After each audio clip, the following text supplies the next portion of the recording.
شروع اللہ کا نام لے کر جو بڑا مہربان نہایت رحم کرنے والا اور دلوں کے راز بہتر جاننے والا ہے۔ وہی خدا ہے جو نظام ہستی چلا رہا ہے۔ لاکھوں کروڑوں درود و سلام حضور پاک صلی اللہ علیہ وآلہ وسلم پر اور ان کی آل پر۔ آج کا میرا موضوع ہے امام عدل و حریت، امیر المومنین، خلیفۃ المسلمین، خلیفہ دوئم حضرت سیدنا عمر فاروق رضی اللہ تعالیٰ عنہ۔ آپ کا نام عمر بن خطاب، لقب فاروق، کنیت ابو حفص، نسب 9ویں پشت میں حضور پاک صلی اللہ علیہ وآلہ وسلم سے ملتا ہے۔ ولادت واقع فیل کے 13 برس بعد، قبول اسلام نبوت کے 6 سال، اور اس وقت آپ کی عمر 31 برس تھی جب آپ اسلام لائے۔ وجاہت، رنگ سفید مائل بسرخی، رخساروں پر گوشت کم، قد مبارک دراز تھا۔ قربت نبی کریم صلی اللہ علیہ وآلہ وسلم۔ آپ رضی اللہ تعالیٰ عنہ کی صاحبزادی حضرت حفصہ حضور پاک صلی اللہ علیہ وسلم کے نکاح میں آئیں۔ دور خلافت میں حضور پاک صلی اللہ علیہ وسلم کی نواسی اور حضرت علی کی صاحبزادی ام کلثوم سے آپ کا نکاح ہوا، جن سے زید بن عمر اور رقیہ بنت عمر پیدا ہوئیں۔ عہد نبوی میں آپ کی خدمات، مکہ میں 7 سال، دور مدینہ میں 10 سال، آپ ہر وقت حضرت صلی اللہ علیہ وآلہ وسلم کے قریب رہے۔ 27 غزوات نبوی میں کس موقع پر غیر حاضر نہ ہوئے؟ خانہ کعبہ میں سب سے پہلے اسلام کا نام آپ نے بلند کیا۔ مختصر فضائل و مناقب۔ حضرت شاہ ولی اللہ کے مطابق قرآن کریم کی 27 آیات حضرت عمر سے یا حضرت عمر کی رائے سے نازل ہوئیں۔ لیظہر علی الدین کلہ، ایسی بے شمار آیات کی پیشگوئی آپ کے عہد میں پوری ہوئی۔ حضرت صلی اللہ علیہ وسلم نے فرمایا، جس راستے سے عمر گزرتا ہے شیطان وہ راستہ چھوڑ دیتا ہے۔ جنت میں عمر کا لقب بڑا محل ہے۔ عمر کی زبان پر خدا نے حق کو جاری کر دیا۔ میرے بعد ابو بکر و عمر کی ابتدا کرنا۔ میرے بعد اگر کوئی نبی ہوتا تو عمر ہوتا۔ میرے بعد آسمانوں پر 2 وزیر ہیں، جبرائیل و میکائیل، اور زمین پر 2 وزیر ہیں، ابو بکر و عمر۔ حضور پاک صلی اللہ علیہ وسلم نے ابو بکر و عمر کے کاندھے پر ہاتھ رکھ کر جا رہے تھے۔ آپ نے فرمایا، ہم تینوں قیامت میں اسی طرح اٹھیں گے۔ خلافت فاروق اعظم پر ایک نظر۔ حضرت عمر فاروق نے حضرت ابو بکر کے بعد 10 سال 6 ماہ 10 دن تک 22 لاکھ مربع میل زمین پر اسلامی خلافت قائم کی۔ آپ کے دور میں 3600 علاقے فتح ہوئے۔ آپ کے دور میں 900 جامع مساجد اور 4000 عام مسجدیں تعمیر ہوئیں۔ کیسر و کسرت، دنیا کے 2 بڑی سلطنتوں کا خاتمہ آپ ہی کے دور میں ہوا۔ آپ کے عہد میں عدالت کے ایسے بے مثال فیصلے چشم فلک نے دیکھے، جن کا چرچا 4 وانگ عالم پھیل گیا۔ فتوحات عراق، ایران، روم، ترکستان اور دیگر بلاد و عجم پر اسلامی عدل کا پرچم لہرانا سیدنا فاروق اعظم کا بے مثال کارنامہ ہے۔ حضرت عمر کے زرعی اور درخشندہ عہد پر کئی غیر مسلم بھی آپ کی تعریف کے بغیر نہ رہ سکے۔ حقیقت میں حضرت کے آفاقی دین کو تعمیر و ترقی کے اوج ثریا پر پہنچانے اور دنیا بھر میں اسلام کی ستوت و शौकत का सिक्का बिठाने का सहरा हज़रत फ़ारूक आज़म के सर है।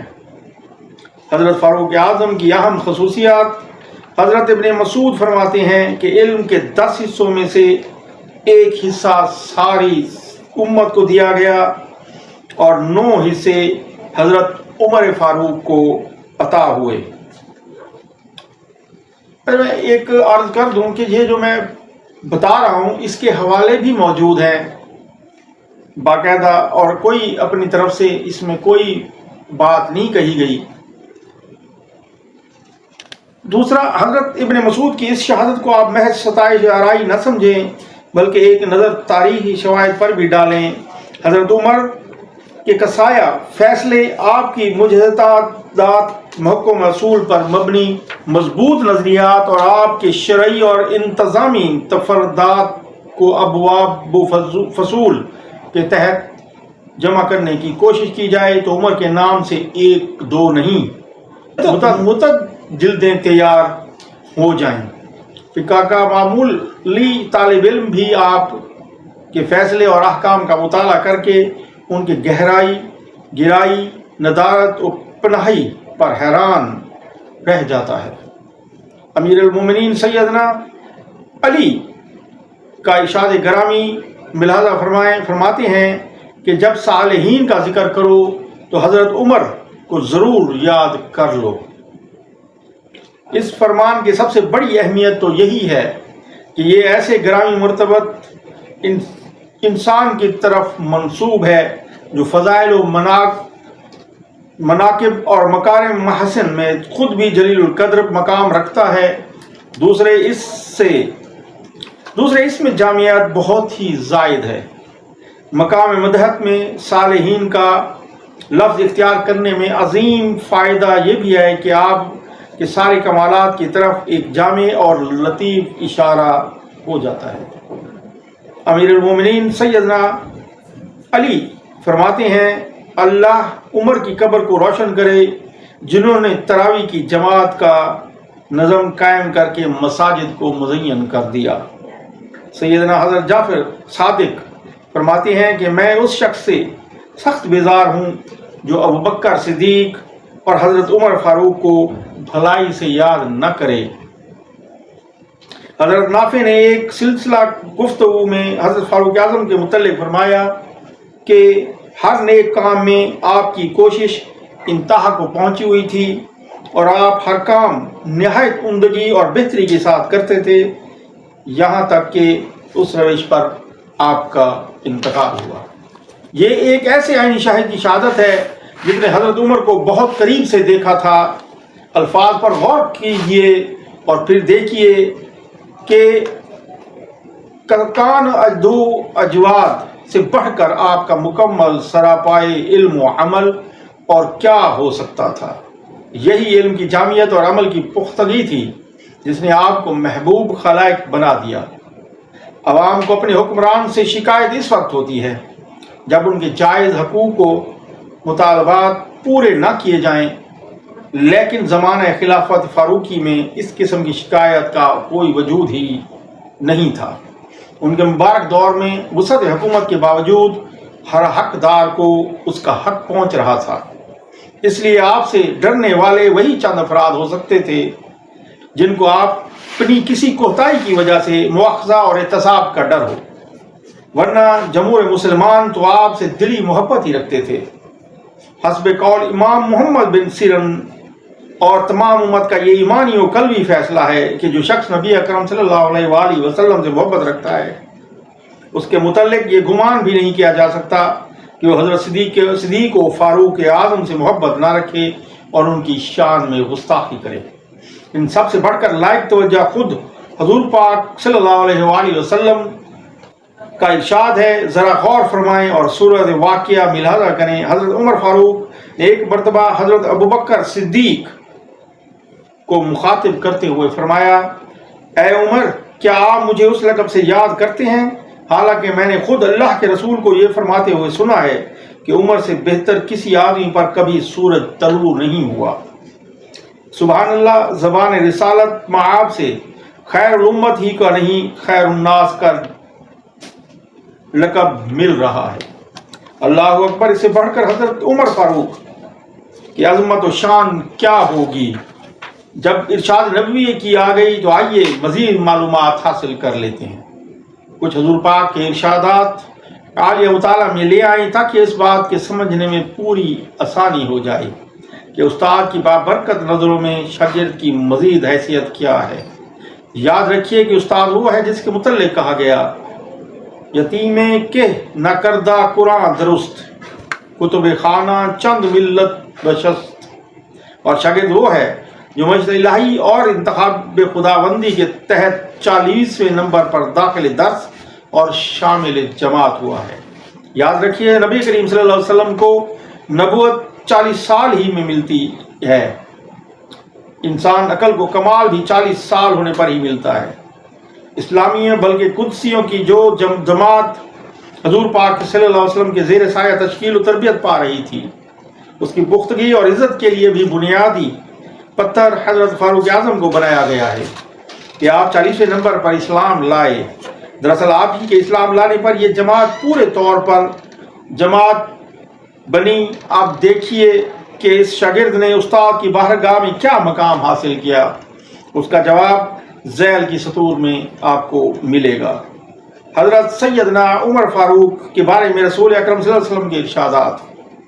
आक़ाए नामदार सल्लल्लाहु अलैहि वसल्लम ने फरमाया, ला रैब, अल्लाह ने उमर की ज़बान और दिल व हक़ को जारी व सारी कर दिया। एक वाक़या ज़ैल में हज़ूर पाक सल्लल्लाहु अलैहि वसल्लम ने फरमाया कि मैं देख रहा हूँ कि जिन्नाती और इंसानी शयातीन उमर से भागते नज़र आते हैं। हज़ूर पाक अपना एक ख्वाब बयान फरमाते हैं कि और इस बात को पहले ही मलूज़े रखें कि हस्ब तसरीह हज़रत इब्न अब्बास पैगम्बरों का ख्वाब वही होता है। मैंने जन्नत में सोने का एक महल देखा। मैंने पूछा किसका महल है, तो जवाब दिया गया कि उमर बिन खत्ताब का। एक मरतबा फ़ख्र मौजूदात सरवर कायनात ने लोगों से मुखातिब होकर फरमाया कि तुम्हारे सामने जन्नत वालों में से एक आदमी ज़ाहिर हुआ चाहता है। इस फरमान के बाद मसला ही हज़रत अबू बकर तशरीफ़ लाए। हज़ूर पाक सल्लल्लाहु अलैहि वसल्लम ने फिर फरमाया, अहले जन्नत में से एक और शख्स अभी भी आने वाला है। और इस फरमाने के बाद हज़रत उमर तशरीफ़ लाए। हज़ूर अकरम ने एक पेश आमदा सूरत हाल के बाद हज़रत उमर से ये बात बरमला तौर पर फरमाई, ए उमर, जिस रास्ते पर तुम चल रहे होगे उस पर शैतान चलता हुआ कभी नहीं मिलेगा। वो मजबूर होगा कि अपना रास्ता बदल कर दूसरा रास्ता अख्तियार करे। एक मरतबा हज़ूर अकरम सल्लल्लाहु अलैहि वसल्लम ने जबल ओहद पर तशरीफ़ ले गए और इस मौका पर पहाड़ में कुछ हरकत पैदा हुई। हज़ूर पाक सल्लल्लाहु अलैहि वसल्लम ने फरमाया, ए उहद, ठहर जा, इसलिए कि इस वक्त तेरे ऊपर एक नबी, एक सिद्दीक और 2 शहीद मौजूद हैं। एक मरतबा हज़ूर अकरम सल्लल्लाहु अलैहि वसल्लम ने अपने गालिबन मना की सैर का जिक्र फरमाया कि मैं जन्नत में दाखिल हुआ, वहाँ एक महल देखा। मैंने उसकी खूबसूरत की पेश नज़र कि ये महल किसका है, जवाब अर्ज़ किया गया, उमर बिन खत्ताब का है। हज़ूर अकरम सल्लल्लाहु अलैहि वसल्लम ने फरमाते हैं कि मेरा जी चाहा इस महल के अंदर जाऊं, मगर ए उमर, मुझे तेरी गैरत याद आ गई, इसलिए मैं उसके अंदर नहीं गया। ये सुनकर फारूक आज़म रो पड़े और अर्ज़ किया कि हज़ूर पाक, आप पर मेरे माँ बाप कुर्बान, क्या मैं आप पर भी गैरत करूँगा। हज़ूर अकरम सल्लल्लाहु अलैहि वसल्लम ने उनके इरशादात मुबारक की रोशनी में हज़रत उमर फारूक की जो रफ़त मकाम और जलालत मर्तबा ज़ाहिर किया, उसमें किसी शक व शुबा की गुंजाइश नहीं। ज़रूरत थी कि हर इरशाद नबवी पर तफसीली बहस होती, लेकिन वक्त की गुंजाइश फिर आड़े आई और गुंजाइश के मुताबिक जो कुछ तहरीर कर दिया, रसूल सवाब और खैर बरकत के लिए यही काफ़ी है। हज़रत उमर फारूक का इश्क रसूल। सैयदना उमर खिताब नबी करीम सल्लल्लाहु अलैहि वसल्लम के अम मोहतरम हज़रत अब्बास से फरमाते हैं कि तुम्हारा इस्लाम लाना मुझे अपने बाप खिताब के इस्लाम लाने से ज़्यादा महबूब है, इसलिए कि नबी करीम सल्लल्लाहु अलैहि वसल्लम को तुम्हारे इस्लाम लाने से जिस कदर खुशी हुई, बस मेरे लिए वो खुशी है, मैं अपनी खुशी को नबी करीम सल्लल्लाहु अलैहि वसल्लम की खुशियों पर कुर्बान कर देता हूँ। एक रवायत में है कि हज़रत अब्बास ने फरमाया کہ اس لیے کہ میں نے حضور اکرم صلی اللہ علیہ وسلم کو دیکھا ہے کہ وہ آپ کو یہ بات پسند ہے کہ تم اسلام میں سبقت کرو۔ تاریخ بتلاتی ہے کہ حضرت عمر کی نبی کریم صلی اللہ علیہ وسلم اتنی محبت بڑھی کہ آپ کی وفات کے بعد حضرت عمر فاروق کو رسول اکرم صلی اللہ علیہ وسلم کا زمانہ یاد آ جاتا تو آپ رونے لگتے اور روتے روتے بے ہوش ہو جاتے۔ ایک مرتبہ آپ رات کو حفاظتی گشت پر فرما رہے تھے کہ ایک گھر میں چراغ روشنی محسوس ہوئی اور ایک بوڑھا کی آواز کان میں پڑی جو اون کو دھنتی ہوئی چند اشعار پڑھ رہی تھی، جن کا ترجمہ یہ ہے: محمد پر نیکیوں کا درود پہنچے اور پاک و صاف لوگوں کی طرف سے جو برگزیدہ ہوں ان کا درود پہنچے۔ بے شک رسول اکرم صلی اللہ علیہ وسلم راتوں کو عبادت کرنے والے تھے اور اخیر راتوں کو رونے والے تھے۔ کاش مجھے یہ معلوم ہو جاتا کہ میں اور میرا محبوب کبھی اکٹھے ہو سکتے ہیں یا نہیں، اس لیے کہ موت مختلف حالتوں میں آتی ہے، نامعلوم میری موت کس حالت میں آئے اور حضور اکرم صلی اللہ علیہ وسلم سے ملنے کے بعد ملنا ہو سکے یا نہ ہو سکے۔ حضرت عمر فاروق ان اشعار کو سن کر رونے بیٹھ گئے۔ حضرت عمر کی نبی کریم کے ساتھ محبت کی ایک ادنا جھلک یہ بھی دیکھیے کہ اپنی اس بہادری کے باوجود حضور پاک صلی اللہ علیہ وسلم کی وصال کی حالت کا تحمل نہ فرما سکے۔ سخت حیرانی و پریشانی کے عالم میں تلوار ہاتھ میں لے کر کھڑے ہو گئے کہ جو شخص یہ کہے گا کہ حضرت صلی اللہ علیہ وسلم اس دنیا سے تشریف لے گئے ہیں تو اس کی گردن اڑا دوں گا، ان کے ہاتھ کاٹ دوں گا۔ حضور پاک صلی اللہ علیہ وسلم کے اس دنیا سے تشریف لے جانے کی جھوٹی خبر اٹھا رہے ہیں۔ تب صدیق اکبر نے اس وقت نہایت استقلال کا ثبوت دیتے ہوئے بات واضح فرمائی تو حضرت عمر لرز گئے اور آنکھوں میں آنسو بھر لائے اور آپ کی حالت ایسی ہو جاتی جیسی بے ہوشی کی حالت میں ہو، اور گویا یوں فرمایا: ہاں مجھے محبوب کا آیا خیال آنکھوں میں تر، عشق لذت پر علم کا ڈال دیتا ہے اثر۔